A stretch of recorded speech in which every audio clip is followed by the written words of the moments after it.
Welcome to my YouTube channel. Today we'll talk about the women representation in the judiciary. ठीक है. So अभी देखो, आपको पता है कि गवर्नमेंट ऑफ इंडिया ने आपका नारी शक्ति वंदन अधिनियम जो है उसको पारित करवाया है. ठीक है, जिसके अकॉर्डिंग क्या है, ये लोकसभा और जो स्टेट असेंबलीज होती है उसमें फीमेल को रिप्रेजेंटेशन मिलेगा 33% का. ठीक है. अब क्या है कि हम जुडिशरी के बारे में बात करते हैं कि जुडिशरी में क्या रिप्रेजेंटेशन है. फर्स्ट ऑफ ऑल, अगर हम सबसे इंपॉर्टेंट बात देखें, क्या कोई चीफ जस्टिस ऑफ इंडिया आज तक कोई फीमेल रही है? नहीं रही है. ठीक है. अगर प्रेजेंट टाइम में जो 34 जजेस होते हैं उसमें से कितनी फीमेल है, तो there is only single female, that is बीवी नागरत्ना जो है वो आपकी हैं. और आज तक सुप्रीम कोर्ट में सिर्फ 11 जजेस रही हैं, जो हमारा 1950 से स्टार्टिंग माने तो उसमें आपका 11 जजेस रही हैं जो फीमेल रही हैं, अदरवाइज नहीं तो सारे मेल डोमिनेटेड फील्ड है. फिर अगर हम बात करें, कुछ स्टेट तो अभी ऐसे हैं जिनमें एक भी फीमेल, जो स्टेट के हाई कोर्ट हैं उनमें एक भी फीमेल नहीं है, जैसे मणिपुर, त्रिपुरा और उत्तराखंड की बात करें. हरियाणा में रिप्रेजेंटेशन अच्छा है, 18 जजेस हैं जो आपका हाई कोर्ट में है. दिल्ली में और मद्रास में आपको 10 जजेस देखने के लिए मिलेंगे.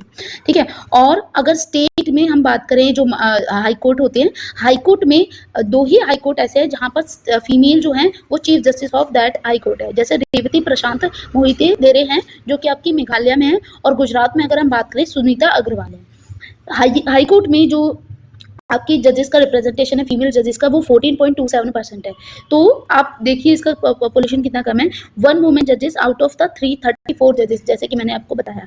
फिर उसके बाद क्या है, आपको यहाँ पे क्या है, ग्लास सीलिंग एक तरह से इम्पैक्ट देखना है. बैरियर्स क्या है, मतलब रिप्रेजेंटेशन क्यों फीमेल नहीं आ पाती है, तो ग्लास सीलिंग का कॉन्सेप्ट क्या होता है कि एज सच दिख तो नहीं रहा है, बट वहाँ पे कोई एक सीलिंग, एक छत जैसे समझते हैं ना, उस तरीके से एग्जिस्ट करती है जो फीमेल को ऊपर नहीं बढ़ने देती है. फॉर एग्जाम्पल, अगर जैसे देखिए फीमेल का और मेल का, तो फीमेल जब हमारा सुप्रीम कोर्ट के जजेस बनती है तो 53 का आपकी जो जजेस बनती है 53 के आसपास बनती है, लेकिन मेल जो होते हैं वो 51 के आसपास एक एवरेज में बन जाते हैं जजेस.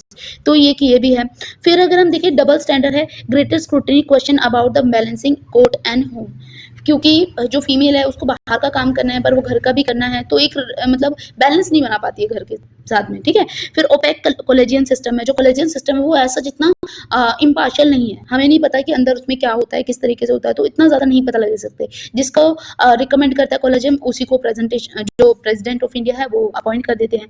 तो इसमें ये भी एक प्रॉब्लम है. Gender diversity and matters quality of justice, देखो लाइव एग्जाम्पल है, जजेस ब्रिंग डिफरेंट पर्सपेक्टिव. देखो अगर सब एग्जाम्पल इम्पैक्ट ऑफ स्टॉकिंग, अब इम्पैक्ट ऑफ स्टॉकिंग को ज़्यादा अच्छे से समझ सकती है फीमेल्स, क्योंकि उनको पता है कि स्टॉकिंग का क्या इम्पैक्ट होता है फीमेल को, साइकोलॉजिकली, फिजियोलॉजिकली, जो भी है.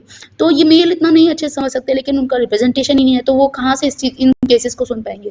फिर रिप्रेजेंटेटिव जस्टिस की अगर हम बात करें, जुडिशरी जो होता है should reflect 50% female population, so that की जेंडर सेंसिटिव रोल्स वगैरह हुए. जैसे अभी कुछ केसेस में हुआ कि जजेस ने बोला कि कोई रेपिस्ट है तो उसको बोल दिया कि आप एक ऐसे लिख दो, सामने वाली लड़की को राखी बांध दो, तो आपका ये जो सजा है उसको माफ कर दिया जाएगा. तो ये इस तरीके से ये क्योंकि वो सेंसिटिव उतने ज़्यादा नहीं, एम्पैथाइज नहीं कर पा रहे, तो इसलिए इसमें देखने के लिए मिलेगा कि जो फीमेल है उनका मतलब फीमेल की अगर पॉपुलेशन होता है, फीमेल जजेस की पॉपुलेशन होती है, तो इससे ऐसा इम्पैक्ट पड़ सकता है. ठीक है, काफ़ी ज़्यादा. फिर अगर हम बात करें परफॉर्मेंस, जेंडर डाइवर्स सेटअप्स होते हैं correlate with high performing system. जैसे जो अलग अलग जेंडर होते हैं अलग अलग इश्यूज़ को अलग तरीके से समझते हैं, अलग अलग पर्सपेक्टिव मिलते हैं, तो वो चीज़ अभी नहीं है. उसके बाद अगर हम बात करेंगे कि आपका जो प्रपोज रिफॉर्म है टू ब्रिज द गैप, तो यहाँ पे मैंडेटरी रिजर्वेशन हाई कोर्ट और सुप्रीम कोर्ट में किया जाए, जैसे कि नारी शक्ति वंदनम जो अभी जो amendment, constitution amendment act of 106 जो अमेंडमेंट हुआ है पास, उसी की तरह सुप्रीम कोर्ट और जो हाई कोर्ट है उसमें भी पास किया जाना चाहिए. कुछ इस तरीके का एक सिस्टम बनाया जाना चाहिए ताकि फीमेल को भी रिप्रेजेंटेशन मिल सके.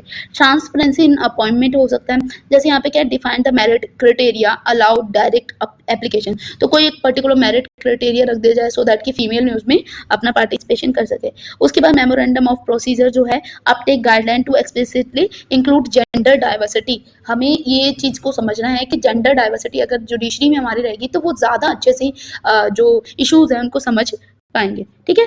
सो ये हमारा एक ओवरव्यू था इसके बारे में कि जुडिशरी में ऐसा जितना ज़्यादा फीमेल का रिप्रेजेंटेशन नहीं है तो उसका क्या इम्पैक्ट पड़ सकता है. बहुत सारे डिसीजन में भी इम्पैक्ट पड़ता है. ठीक है. Thank you.